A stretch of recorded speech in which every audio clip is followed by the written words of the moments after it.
I had this great lead up of Happy Days, Laverne and Shirley, and then Three's Company just because it was a little naughty. Suzanne Summers was fired from Three's Company for demanding equal pay, while her male... And then it was year 6 and my contract is now up. I want you to pay me what... You know, I asked to be paid what they were paying the men, and my timing was off, and it created sort of an atmosphere of mob fury on the... $30,000. When she asked to match his salary, ABC immediately fired her to make an example. In television, 18 to 49. You can see I smartened up by this point. You know, I'm now 6 years into...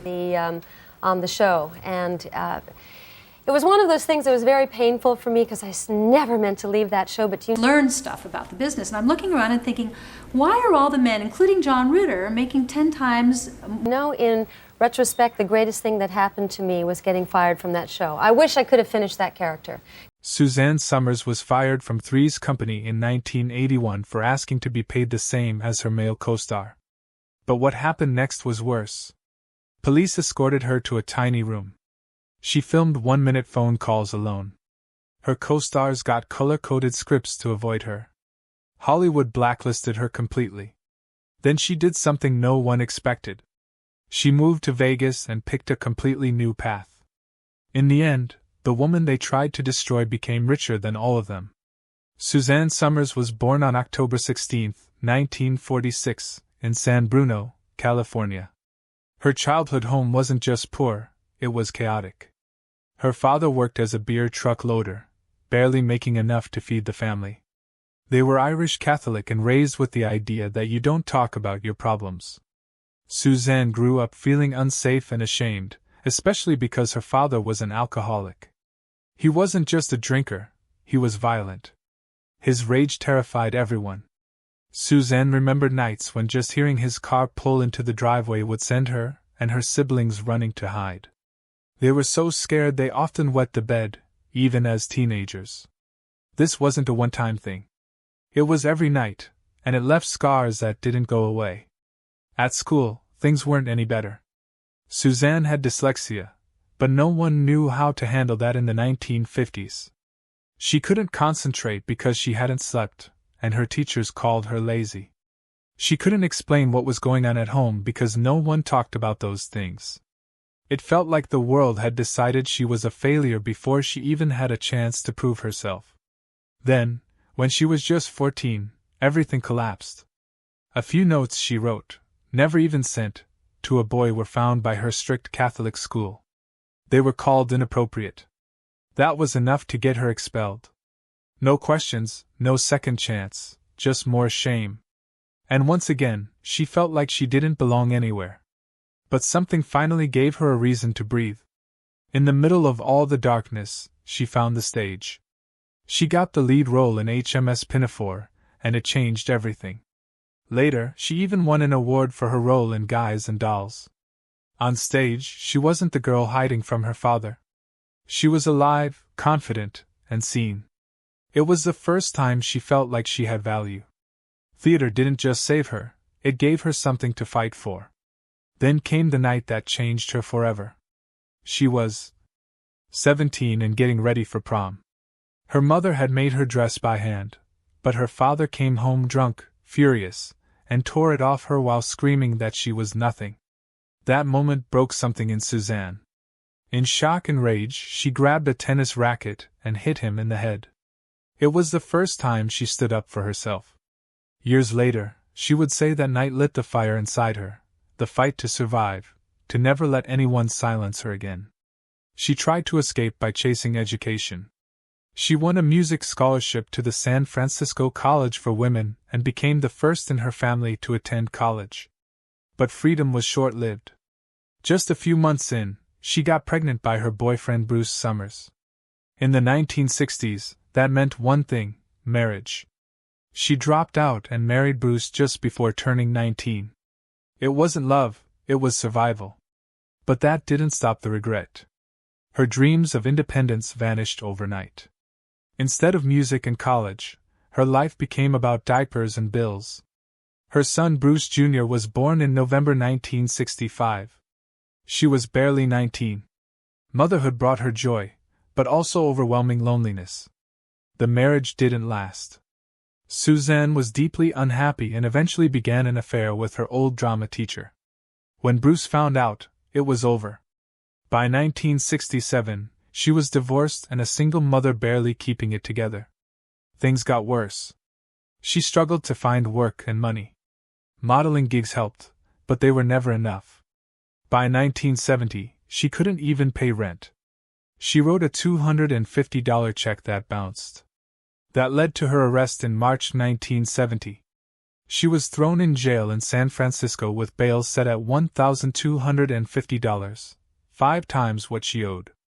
Her boyfriend at the time bailed her out, but the experience shook her to the core. She had a young son to feed and no way to do it. Desperation led her to do something she never planned. She posed for a nude photo shoot in San Francisco. She needed money. At 23, she told the photographer she was scared of how her son might feel if he ever saw the pictures. The shoot was for Playboy, but the photos weren't published immediately. Years later, after she became famous from Three's Company, Playboy ran them. She was humiliated. She said it hurt deeply. But she did what she had to do to survive. Those pictures were never about fame. They were about feeding her child. In 1968, Suzanne Summers was a young single mother trying to survive in San Francisco. She picked up modeling jobs and took small acting roles. Anything to make ends meet. That year, she got a job as a prize model on a game show called The Anniversary Game. It wasn't a major break, but it paid the bills, and it changed everything. The show's host, Alan Hamill, was a married Canadian TV personality. From the first time they met on set, the chemistry between them was undeniable. What started as a working relationship quickly turned personal.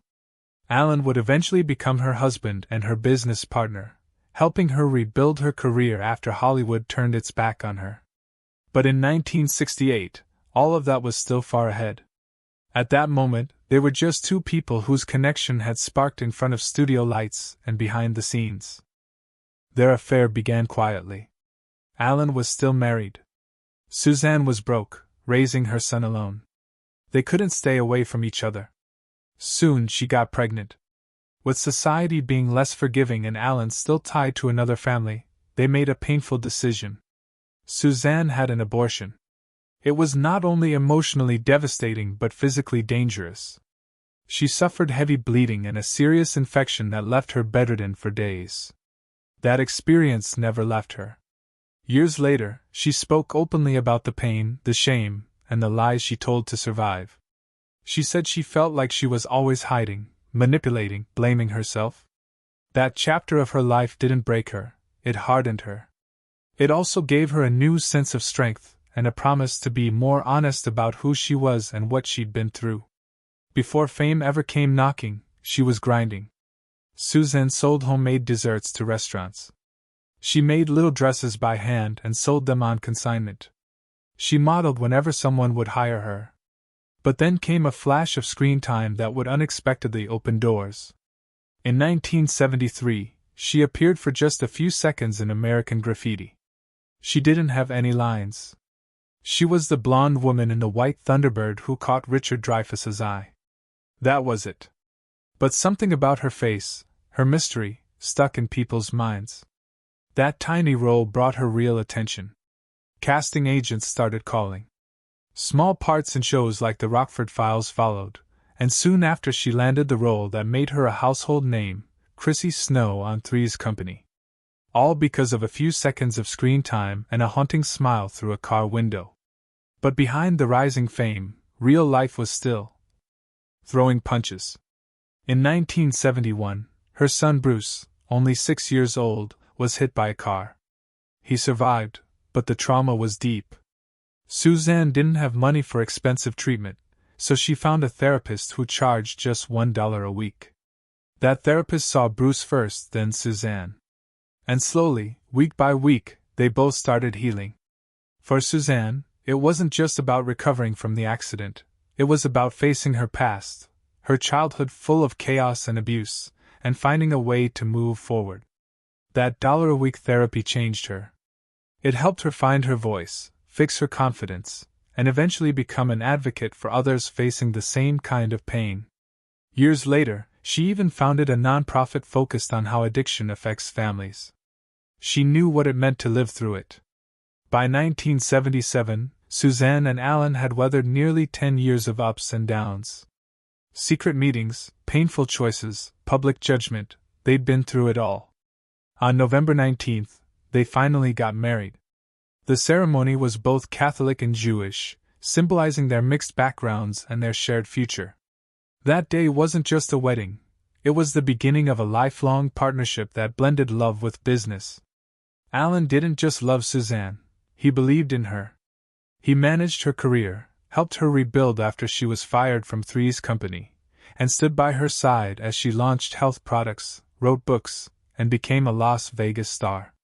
Together, they turned the ThighMaster into a global phenomenon. But more than money or fame, they had each other. For 46 years, they were inseparable. It was 1977, and ABC was desperate. 2 pilots for Three's Company had already failed, and they still hadn't found the right woman to play Chrissy Snow. Then at the last moment, Fred Silverman, president of ABC Entertainment, sat down and watched a tape. He saw Suzanne Summers. He remembered her from a brief appearance on The Tonight Show. Within 24 hours, she was on set. No second chances, no screen tests, just instinct. And that instinct turned out to be gold. As soon as Suzanne stepped into the role, something clicked. Chrissy wasn't just funny, she was electric. Her blonde hair, her bubbly laugh, and that innocent charm made the risque premise of the show feel sweet and lovable.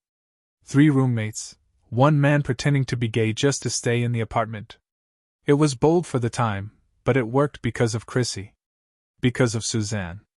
Ratings exploded. Three's Company became the highest-rated mid-season launch in television history. And overnight, Suzanne Summers became a household name.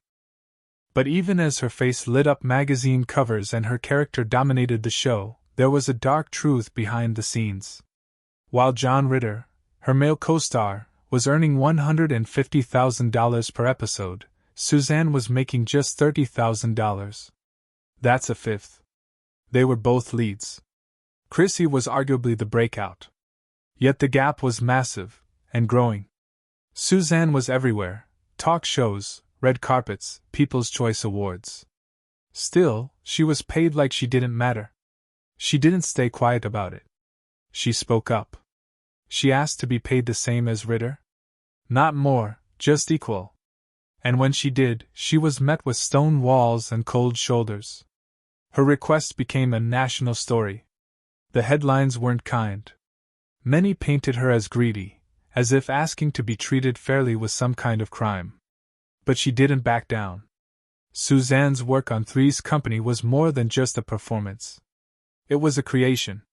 She built Chrissy from scratch.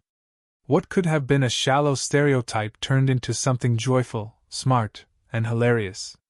Viewers loved her for it. Critics noticed. She was nominated for a Golden Globe in 1979 and won Favorite Female Performer at the People's Choice Awards a year earlier. Chrissy's signature squeal, her physical comedy, her wide-eyed reactions, they weren't written on paper. They came from Suzanne. And when she left, the show lost its magic. No one who replaced her ever truly captured what she had. Still, none of that stopped the reality she was about to face. As season 5 began, Suzanne asked for a raise. She wanted $150,000 per episode, what Ritter was making, and a cut of the show's profits. The network offered her $5,000 more. That was it. Just $5,000. Her husband and manager, Alan Hamill, tried to negotiate, but ABC wasn't interested in talking. They were interested in sending a message. They had just finished tough negotiations with Penny Marshall and Cindy Williams on Laverne and Shirley, and they didn't want another fight. This time, they were going to make an example. Alan received a disturbing call. "They've decided to hang a nun in the marketplace," the voice said. "And Suzanne Summers is going to be it." ABC wasn't just denying her raise. They were preparing to destroy her career. What followed was one of the most brutal takedowns of a television star in history. Suzanne wasn't immediately fired. Not yet.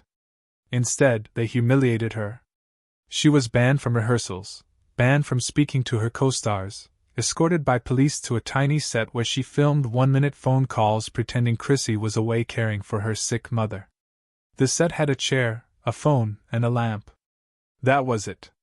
A sitcom queen reduced to one line per episode, alone in silence. Even worse, John Ritter and Joyce DeWitt were given color-coded scripts to avoid running into her.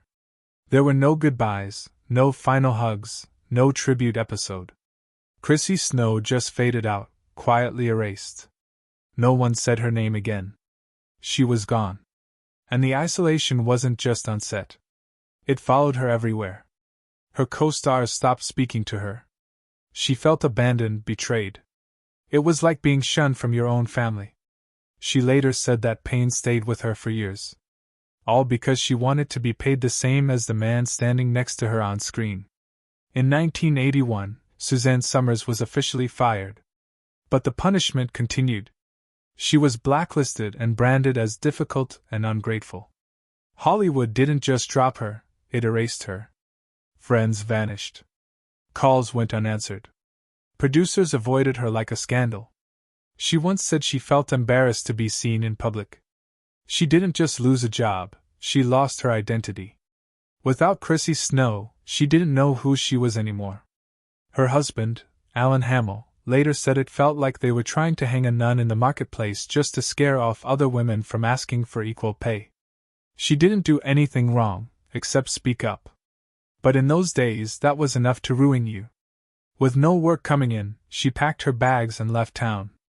In the mid-1980s, she moved to Las Vegas. Most people thought that meant she'd given up, that she was done. But Summers wasn't finished. Not even close. She got a headlining show at the MGM Grand. When a fire burned down the venue, she moved her act to the Las Vegas Hilton and kept going. For 2.5 years, she sang, danced, and joked on stage every night. She even wore a chicken costume in one show and made fun of herself. Crowds loved her. In 1986, Vegas critics named her Female Entertainer of the Year. Behind the scenes, though, she and her husband were hustling hard. Hamill walked the strip handing out flyers just to fill seats. Every laugh, every clap of applause was a small win in her comeback.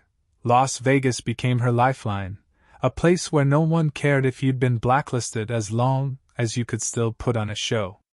Around that same time, she started writing. Her first book, Keeping Secrets, came out in 1988. It was raw, painful, and honest. She talked about her alcoholic father, about growing up in a house filled with silence and fear, about raising a child alone, and about the shame she felt after being kicked out of Hollywood. People didn't expect that kind of vulnerability from a former sitcom star, but they connected with it.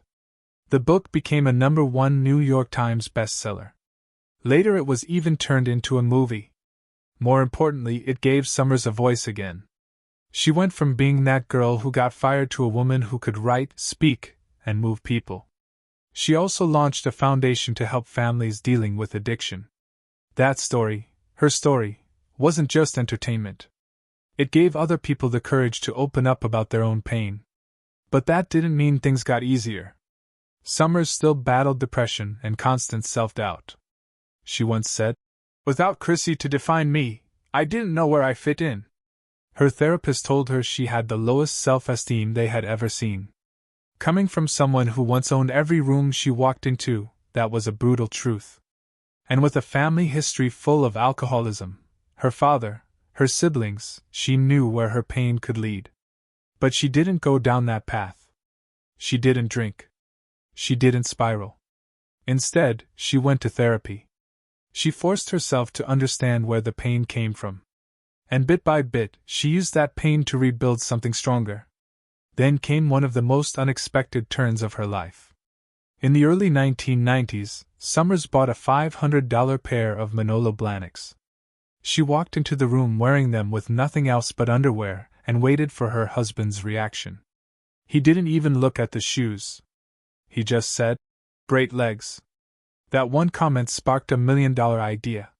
She remembered a strange little exercise gadget called the V-toner. No one knew what it did or how to market it. But Summers saw something else. She renamed it the ThighMaster, and she knew exactly how to sell it. In 1991, the first ThighMaster infomercial aired. Suzanne sat in neon spandex, cheerfully squeezing the device between her legs. "We may not have been born with great legs," she said, "but now we can look like we were." It wasn't just a product pitch. It was a cultural moment. Women everywhere were talking about it. The ThighMaster could be used at home, while folding laundry or watching TV. No gym needed. Summers made it feel fun and easy, and she was completely herself. That authenticity made all the difference. And the results were insane. Within 2 years, they sold 10 million ThighMasters at $19.95 each. That's $200 million. Total sales eventually topped 15 million units, earning close to $300 million. And it didn't stop there. Khloe Kardashian later posted about owning a signed ThighMaster. Even decades later, it had pop culture power. But here's the twist: Summers didn't just smile on camera. She owned the business. At first, she and her husband had a 50-50 partnership with another group. But when those partners started spending recklessly, the business started falling apart. Summers and Hamill acted fast. They bought out the other half, gaining full control. It was a gutsy move, and it paid off. With the money from ThighMaster, they built a full-scale wellness empire. Supplements, skincare, books, over 1,000 products all tied to her name. Summers later estimated she'd made about $300 million from the ThighMaster. Master alone. That's not just a successful pivot, that's rewriting the rules. The same woman Hollywood cast out came back and built something even bigger. She didn't rely on scripts or studios. She created her own spotlight. When Suzanne Summers landed the role of Carol Foster Lambert in Step by Step in 1991, it was more than just a TV gig. It was her way back into an industry that had pushed her out. A decade earlier, she had been fired from Three's Company for asking to be paid the same as her male co-star, John Ritter. The show premiered on ABC on September 20, 1991. She starred alongside Patrick Duffy, and the two played newlyweds trying to blend their families. It felt like a modern version of the Brady Bunch, and people loved it. It wasn't just a role, it was redemption. She stepped back into living rooms across America, not as Chrissy Snow but as the head of a new kind of TV family. The audience welcomed her with open arms. The network executives who once saw her as trouble couldn't ignore her anymore. Step by Step quickly became one of the most popular shows in ABC's TGIF lineup. It ran for 7 seasons, 6 on ABC and 1 more on CBS, adding up to 160 episodes before ending in 1998. That kind of longevity is rare in television, but especially for someone who had been counted out. The show competed with hits like Family Matters and Boy Meets World, but it held its ground. Summers proved that she could still draw millions of viewers. She wasn't just back, she was thriving. With her television career reborn, Suzanne didn't stop there. She used her success as a launch pad for even bigger things. In 1997, she became the co-host of Candid Camera and stayed until 2000.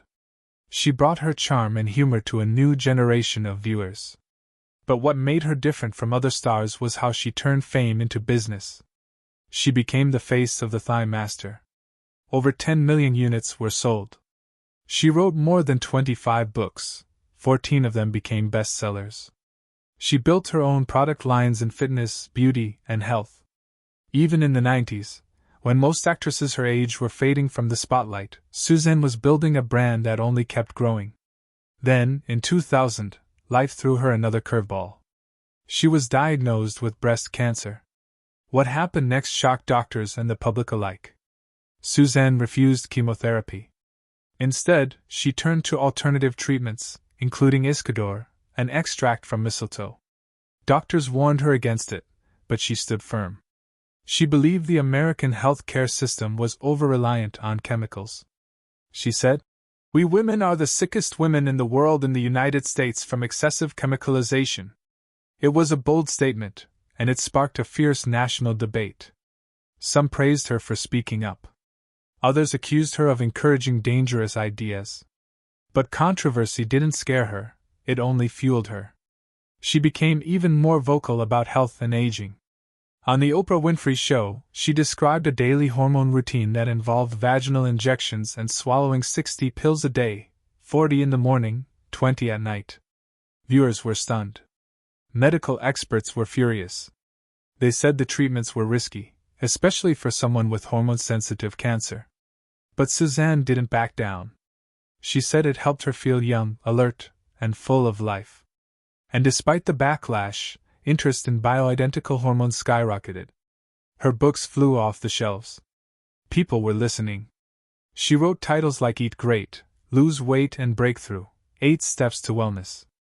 She promoted a diet that let people eat rich foods without worrying about calories as long as they followed her specific food combining rules. Critics called it junk science. Doctors warned that her advice could do more harm than good. But readers loved it. She was selling more than books. She was selling hope, energy, and a new way to age. Suzanne also became a vocal supporter of controversial figures in medicine. She defended Dr. Stanislaw Burzynski, a Houston-based oncologist who was fined over $380,000 for misleading cancer patients with unapproved treatments. Summers didn't flinch.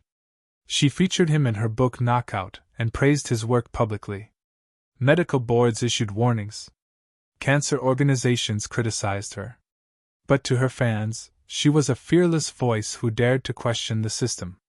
By 2019, she launched Suzanne Organics, a wellness brand offering skincare, supplements, and chemical-free beauty products. Everything she sold carried her personal stamp. She said her cancer had changed the way she lived. No more toxins, no more shortcuts. Her home, her body, her business, everything was clean, organic, and intentional. Her brand promised ageless living, and millions bought into it. From anti-aging serums to self-tanning drops that claimed to boost melanin without sun exposure, she had a product for everything. And behind it all, there was a story. A woman who had beaten the odds, questioned authority, and built an empire from scratch. In 2012, after more than 3 decades of silence, Suzanne reunited with Joyce DeWitt on her talk show Breaking Through. Their falling out dated back to 1981, when Suzanne had been fired from Three's Company for asking to be paid fairly. DeWitt had stayed on the show. Their friendship never recovered, until that moment. On air, they hugged, apologized, and talked about what went wrong. DeWitt told her, "You went up against ruthlessness, but what you've gone on to do is immeasurable." Suzanne admitted she had been focused on business, and hadn't realized how much pain she had caused. The moment was real, emotional, and it reminded fans that even Hollywood wounds could heal. Through it all, Suzanne's rock was her husband Alan Hamill. They met in 1969 on the anniversary game, married in 1977, and stayed together for 44 years. In 2020, she posted a tribute. "Married today 44 years and together 53 years. I don't want to spend a day without you." He wasn't just her partner in love. He was her partner in business. When she got fired, he gave up his own career to manage hers. Together they built the ThighMaster brand, launched books, and ran their wellness empire. They credited their success to one rule: never spend a night apart, not even during the pandemic. Suzanne died on October 15, 2023, just one day before her 77th birthday. Her breast cancer had spread to her brain. Alan and their family had gathered to celebrate her birthday, not knowing it would be her last. After she passed, Alan said something strange happened. A hummingbird flew into their home and hovered in front of a photo of them. Later that day, the fireplace turned on by itself. Music by one of Suzanne's favorite composers began playing without anyone touching the stereo. Alan, who had never believed in the supernatural, said he could feel her presence beside him in bed. He said, "I'm a believer now that there is an afterlife. Our soul is energy. It must go somewhere." The day before she died, he wrote her a love poem. He read it to her as she lay in bed, eyes closed, still holding his hand. That poem, those signs, that sense of something beyond became the final chapter in a life lived fully, boldly, and without